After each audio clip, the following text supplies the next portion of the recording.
जेजुरी देव गेले जेजुरा निळा घोडा अगडतून नगारा सोन्याची जेजुरी देव गेले जेजुरा निळा घोडा पाऊ में तोडा कमरी कर पटा बिहिर मस्तकी तुरा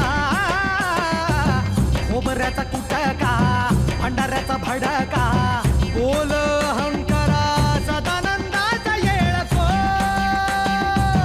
सदानंदाचा येळको जय देव जय देव जय देव जय देव जय देव जय शिव मातंडा जय देव जय देव जय देव जय देव जय देव जय शिव मातंडा हरिमर्दन मल्हारी तुझी प्रचंड जय देव जय देव जय देव जय देव जय देव जय शिव मातंडा हरिमर्दन मल्हारी तुझी प्रचंड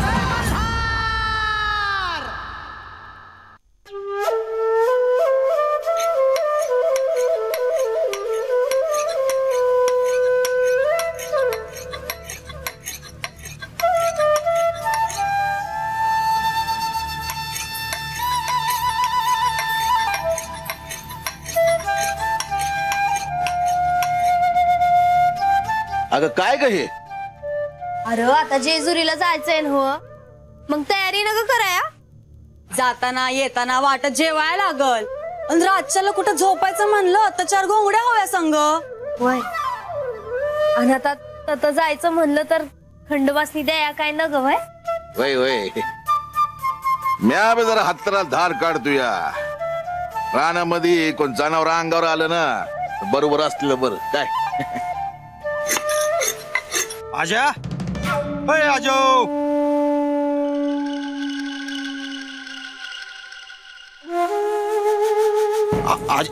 अरे आजा हाय कुठं तू? समधी वस्ती पाराव जमली होती, मला वाटलं तर दिसशीला पर हात हायस वय. ए रंग्या तुला काय झालं वरडायला? झालं काय म्हणजे? अरे जेजुरीहून माणसं आली होती.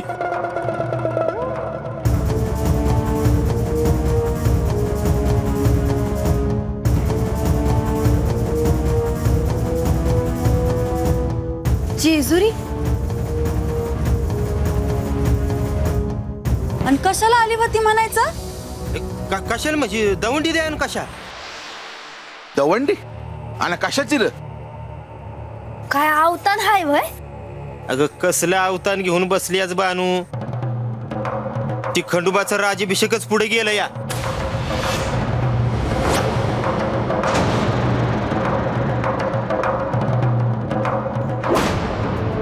नाही म्हणजे आता होणार होता पर वाईच पुढे गेलंय ती. अरे पण का ते तू काय विचारलंच नाही वय? तस त्यांनी काय सांगितलं नाही पर माझं तर तोंडच उतरला गाड्या. जेजुरीला जायचं म्हणून समध्यानी चांगली तयारी केली होती गाड्या. मग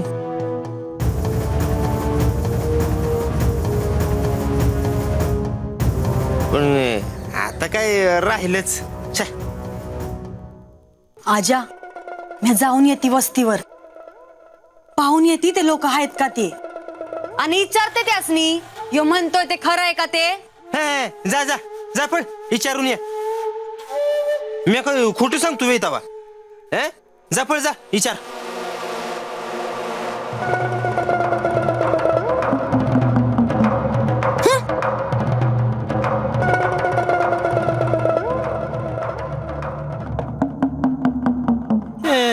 काय डोसक म्हणायचं काय म्हणजीच?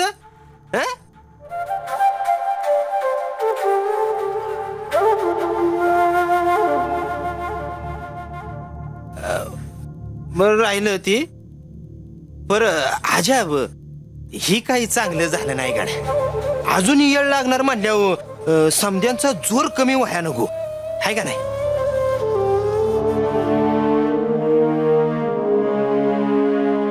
काय बानू?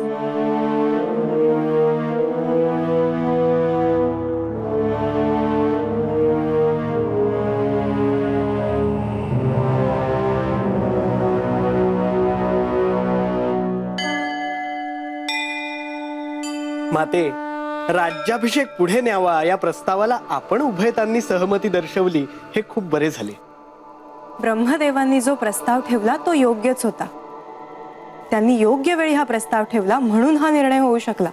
हो, पण प्रधानजींनी आणि आपण या प्रस्तावाला दुजोरा दिला म्हणून हे शक्य झाले. खरं तर माझ्या समोर हा प्रश्नच होता की बानू जर राज्याभिषेकाच्या दिवशी इथे आली तर काय होईल. ते यावेळीही होणारच आहे. ते काही दिवस पुढे गेले आहे इतकेच.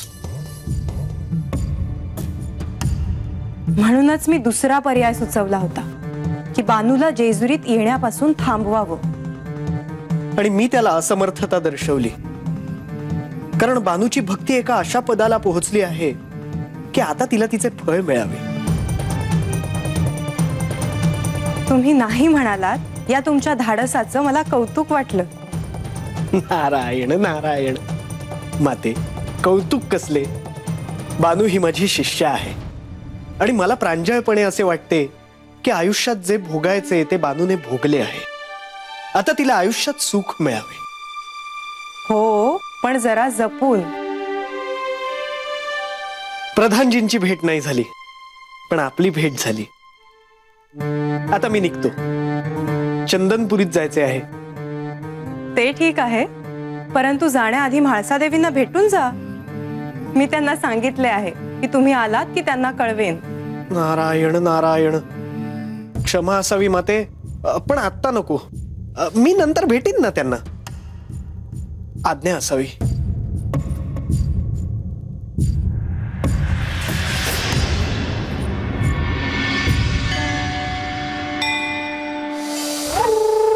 आणि एक सांगू का आजा, म्हणजे मला का कुणा ठाऊ पर वाटलं होतं का तुम्ही बी जेजुरीला याल राज्याभिषेकाला.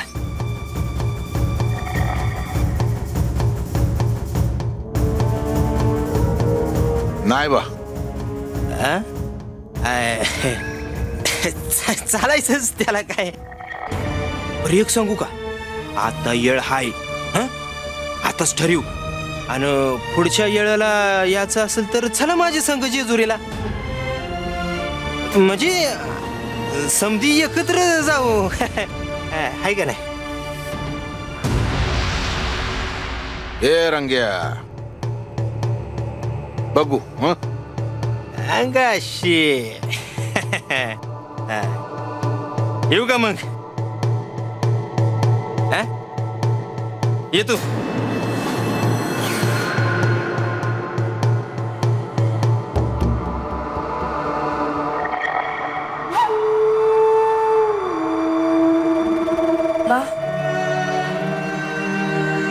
असं का झालं असल र अचानक. आता मी काय बोलू, मला तर ना काय बी कळ ना बघ.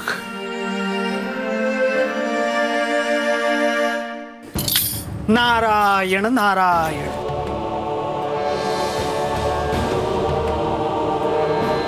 महाराज तुम्ही. होय बानू, मला तुला एक अत्यंत महत्वाचं सांगायचं होतं. त्यासाठीच मी या ठिकाणी आलो आहे. म्हणजे महाराज आणखी काही विपरीत नाही ना.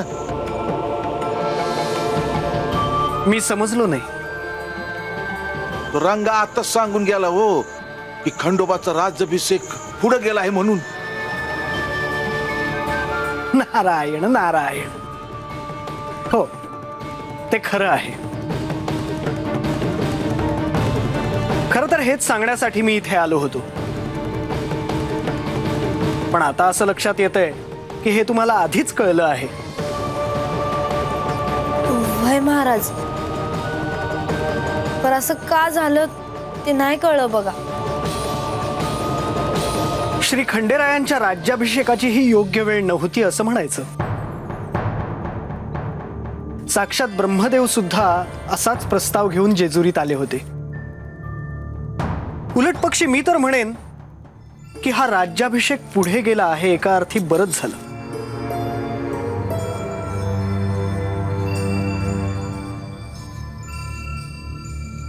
अव महाराज, आम्ही जेजुरीला जायची समधी तयारी केली होती बघा. जेजुरीला गेलो असतो त्यासनी डोळं भरून पाहिलं असतं. पण आता समजच राहिलं बघा. वय की अहो महाराज, अहो जेजुरीला जायचं म्हणून आम्ही समधी तयारी केली होती बघा. आणि तुम्ही म्हणताय हे जे झालं ते चांगलं झालं म्हणून. होय, कारण त्यालाही एक कारण आहे. आणि ते कोणतं व महाराज? तुझ्या आणि श्री खंडेरायांच्या भेटीचा योग नव्हता यावेळी.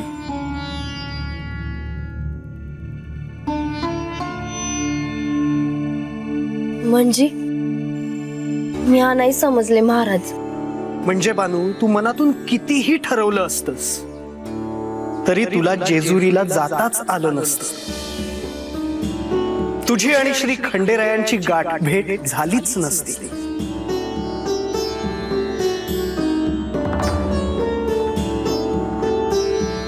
म्हणजे मी हा नाही समजले महाराज. आता मला बी काय कळणं झालंय. हो महाराज, आता तुम्हीच सांगाल तर बरं होईल जी. अजामेळ, बानू ही श्री खंडेरायांची प्रिय भक्त. त्यामुळे श्री खंडेरायांच्या राज्याभिषेकाला जाण्याचं स्वप्न बानूचं असणारच.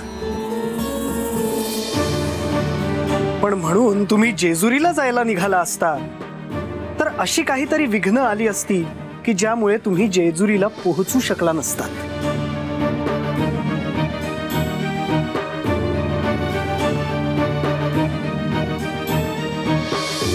खरं आता तर राज्याभिषेक बी पुढे गेला आहे.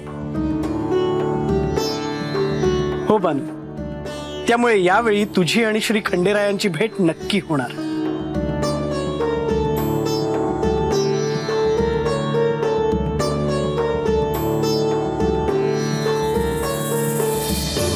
हो महाराज, तुम्ही सांगितलं ना, मनावरचं ओझ कमी झालं बघा. मला वाटलं होतं की बानूच्या आणि खंडोबाची भेट काय आता होत नाही. अजामेळ, तू काळजी करू नकोस. जे आज ना उद्या घडणार आहे ते घडणारच आहे. कधी कधी त्यात विलंब होतो, पण ते घडल्या वाचून राहत नाही. त्याचप्रमाणे बानू आणि श्री खंडेरायांची भेट घडल्याशिवाय राहणार नाही. हे सत्य आहे.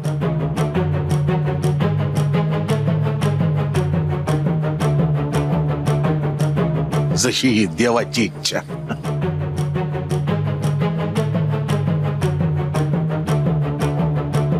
बानू, आता मला तुला अत्यंत महत्वाचं असं काही सांगायचं आहे. आता या पुढचा कालावधी हा तुझा कसोटीचा काळ असणार आणि त्यासाठी तुला सिद्ध व्हावं लागेल. वय महाराज, मागे मी तुला सांगितलं होतं की एखादी निर्जन जागा शोधून ठेव. ती तू शोधलीस? अहो महाराज, तुम्हासनी खरं सांगायचं तर मी जेजुरीला जायचं ह्या नादात ते सुंदर राहूनच गेलं बघा. असं करून कसं चालेल बानू? तुला ती जागा लवकरात लवकर शोधायला हवी. श्री खंडेरायांना प्राप्त करून घेण्याचा हा मार्ग अतिशय खडतर आहे. लवकरच तुला कळेल की मी हे सर्व तुला करायला का सांगतो आहे. पण त्यात विलंब होता कामा नये. वय महाराज, म्या तुम्ही म्हणाल ना तसंच करल बघा. माझ्या ध्यानात एक जागा आहे, पर तुम्ही म्हणताय तशी जागा म्या शोधून ठेवल बघा. ठीक आहे. आणखी एक, श्री खंडेरायांचं लग्न झालं आहे हे तू अजामेळला सांगितलं आहेस? नाही महाराज. अहो म्या लई वेळेला बाला सांगायला गेले, पण मला बोलता नाही आलं त्याच्याशी. अहो बाला जर कळलं की खंडेरायांचं लगीन झालं आहे तर तो काय करल याचं भ्या वाटतं मला. असं करून चालणार नाही बानू. यासाठी अनेक दिव्यांना सामोरं जावं लागेल. अनेक कठीण प्रसंगांना तोंड द्यावं लागेल. हीच तर तुझी खरी कसोटी आहे. अहो बाला जर कळलं की खंडेरायांचं लगीन झालं हाय तर तो काय करल याचं भ्या वाटतं मला. हीच तर तुझी खरी कसोटी आहे.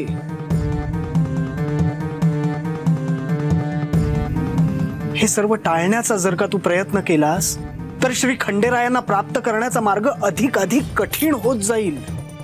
वय महाराज, पण मी आता हे बाला कसं सांगू हेच कळना झालंय.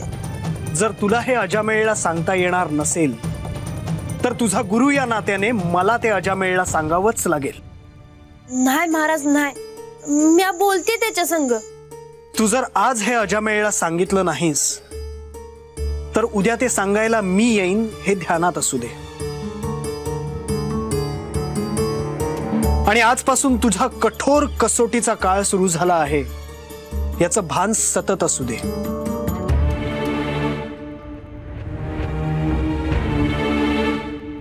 शुभम भवतु.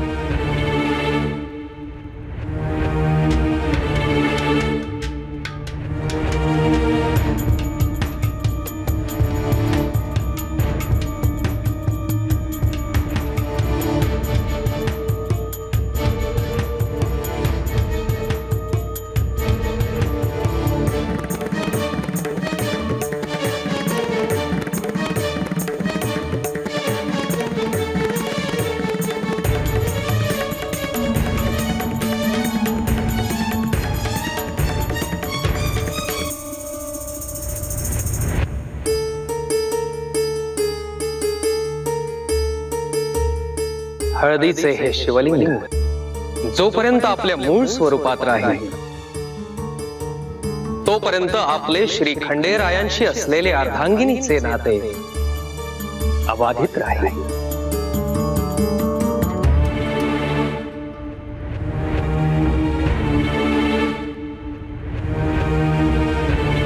राज्याभिषेकाची तिथी पुढे का करण्यात आली? असं तर नाही की मी सारखं विचारते की ती मुलगी कोण आहे आणि ती मुलगी इथे येण्यामुळे काय अनिष्ट घडणार होतं. त्या धनगर कन्येचं तुम्हाला एवढं कौतुक, रानात राहणाऱ्या त्या मुलीची भक्ती श्रेष्ठ.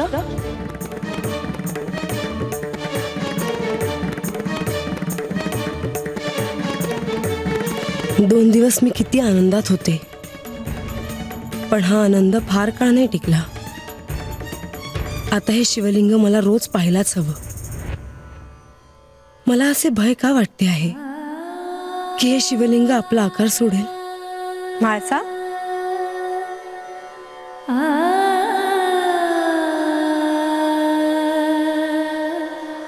तुम्ही कधी आलात?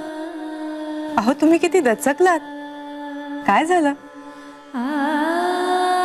ही कुपी यांनी मला विवाहाआधी भेट म्हणून दिली होती. किती सुंदर आहे ही कुपी, आणि यातील हळदीचं शिवलिंग देखील खूप सुंदर दिसत आहे.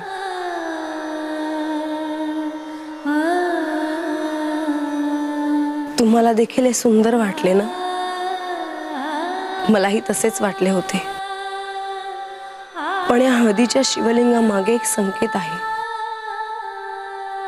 हे हळदीचे शिवलिंग जोपर्यंत त्याच्या मूळ स्वरूपात आहे तोपर्यंत आमचे नाते अबाधित राहील. पण जेव्हा या हळदीच्या शिवलिंगाला तडा जाईल तेव्हा आमचे नाते. म्हाळसा, खंडेरायांचं तुमच्यावर इतकं प्रेम आहे की तुमच्या नात्याला काहीही होणार नाही. तुम्ही वृथा चिंता करत आहात.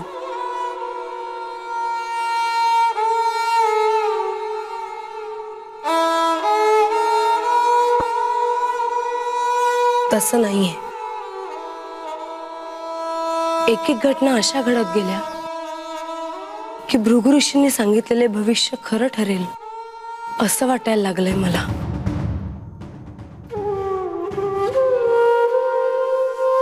काल तुम्ही किती आनंदात होता. तुम्ही इतका सुंदर स्वयंपाक केला होता की ती चव मी अजूनही विसरले नाही. आणि तुम्ही दोघं एकमेकांना घास भरवताना किती सुंदर दिसत होता. मग काय घडलं? राज्याभिषेक पुढे गेल्याचं यांनी मला स्वतःहून सांगितलं नाही. आणि जेव्हा सांगितलं तेव्हा मला त्याचं कारण नाही कळालं. अहो पण राज्याभिषेक हा होणारच आहे. तो केवळ काही दिवस पुढे गेला इतकंच. इतकं सोपं नाही ते. त्यामागे काहीतरी कारण असणार जे माझ्यापासून लपवल्या जात आहे. मी तुम्हाला एक सांगू, या दिवसांमध्ये तुम्हाला खंडेरायांचा खूप सहवास लाभेल. अनेक दिव्य अद्भुत गोष्टींशी तुमची ओळख होईल आणि मनातल्या शंका दूर होतील.